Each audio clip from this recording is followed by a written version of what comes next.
Salam alaikum les amis, aujourd'hui on va préparer la zréa tunisien. Alors pour ça on aura besoin de 80 g de beurre, 100 g de noisettes, 100 g d'amandes. On aura besoin de 200 g de graines de sésame. On aura aussi besoin de 150 g de miel. Alors moi j'ai choisi du miel liquide. Vous pouvez choisir n'importe quel miel ou sinon vous pouvez faire votre sauce vous-même. Alors dans un premier temps, ce qu'on va faire, c'est qu'on va tout simplement griller les noisettes. Alors moi j'ai choisi de faire les noisettes, les amandes et les graines de sésame ensemble au four. Maintenant je m'entame dans la poêle. Vous pouvez le faire dans la poêle aussi grillé. Moi je voulais faire tout d'un coup. Voilà. Comme ça, c'est fait, on ne se prend pas la tête, on grille tout d'un coup. Alors, j'ai mis ça à peu près 15 minutes.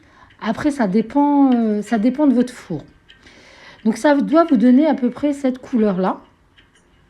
On attend que ça refroidisse. Donc, moi, je mélange un peu, histoire de refroidir les fruits secs pour pouvoir les mixer. Donc, je vais mettre dans le mixeur les graines de sésame.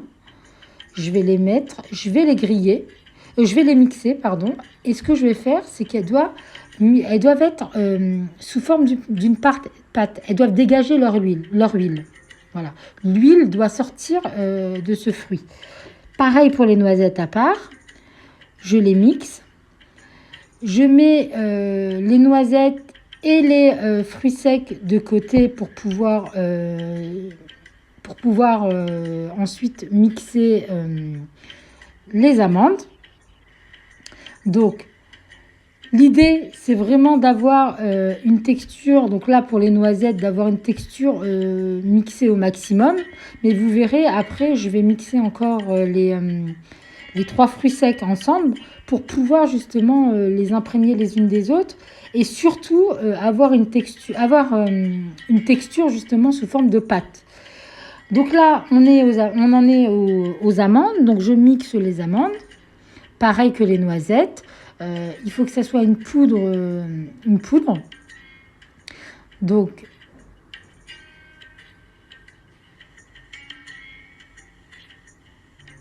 Donc là, une fois que les amandes sont mixées, ce que je fais, c'est que j'ajoute les noisettes mixées et les sésames ensemble.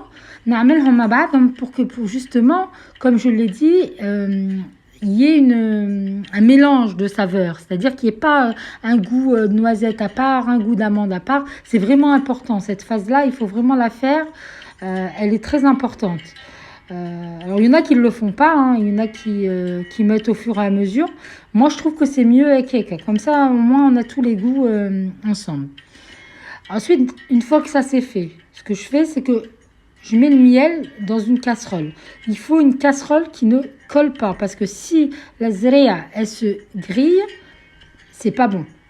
Il faut vraiment que la casserole, elle ne se colle pas. Donc, j'ai mis le miel.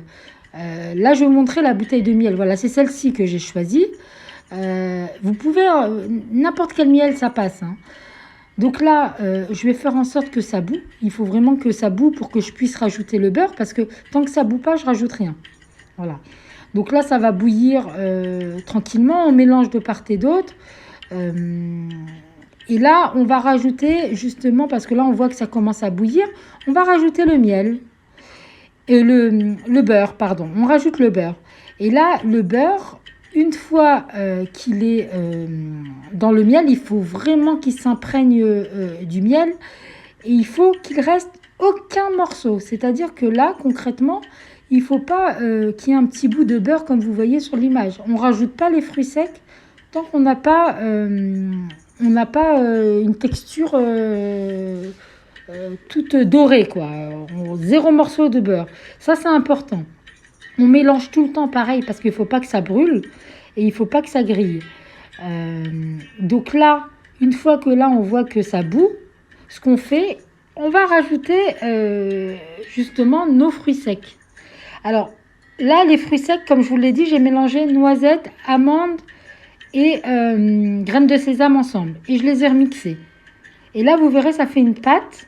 Et c'est cette pâte-là qu'on va rajouter justement dans le miel et le beurre qui bout ensemble. Donc là, une fois que tout est ensemble, ce qu'il faut faire, et c'est très important parce que comme vous le voyez, il y a quand même des morceaux. Donc il faut mélanger, de préférence, alors il faut mélanger à feu doux, enfin feu moyen, et après on mettra à feu doux, mais d'abord à feu moyen. Et ce qu'on fait, c'est qu'on écrase les morceaux. Pour ça, moi j'ai choisi de prendre une cuillère en bois, je trouve que c'est beaucoup plus pratique, et ça permet aussi d'éviter de faire coller les parties de zré à la casserole. Mais là, il faut vraiment bien mélanger parce qu'en plus, le fruit sec, il absorbe très bien le miel et le beurre. Voilà. Et il faut vraiment qu'il y ait un mélange de saveurs. Là. Il faut vraiment que les deux goûts ils soient ensemble. Et voilà, on mélange très très bien. Alors, il ne faut pas hésiter à, si vous voyez que c'est trop sec, vous pouvez rajouter du miel. Moi, je sais que j'en ai rajouté à la fin, je ne vous l'ai pas montré, mais j'en ai rajouté un petit peu parce que j'aime bien quand on sent le goût du miel. Voilà, moi j'aime beaucoup. Et là, après, on peut les mettre dans des verrines. Alors, on laisse un peu refroidir, hein. On laisse un petit peu refroidir. Moi, j'ai pris un verre à thé. Et encore, hein, je vous dis, le verre à thé, là, il est gros, hein. Alors vous allez me dire, ouais, non, il est petit. Ben, en fait, si, il est gros parce qu'en fait, il faut savoir que le zré, il est vraiment calorique. C'est vraiment calorique. C'est très bon, mais c'est calorique. Du coup, on en met dans des mini verrines normalement. Bon, là, je l'ai fait. Très franchement, c'est tellement délicieux et ça fait tellement longtemps que j'en ai pas mangé que je pense que je vais le finir. Je pense qu'au ftour, d'ailleurs, je vais commencer par ça. Et voilà, on fait une petite déco jolie, on aplatit, on met des graines, on met des pignons. Et alors vous pouvez mettre des pistaches concassées, des noisettes concassées. Vous mettez vraiment ce que vous voulez, hein. Moi j'ai fait le traditionnel. Voilà, après j'avais pas de pistache, j'aurais pu mettre une pistache aussi. Voilà. Donc j'en avais fait beaucoup, donc moi j'en ai fait une portion pour moi et le reste je le mets dans une boîte puisque ça se conserve très très bien. Merci beaucoup.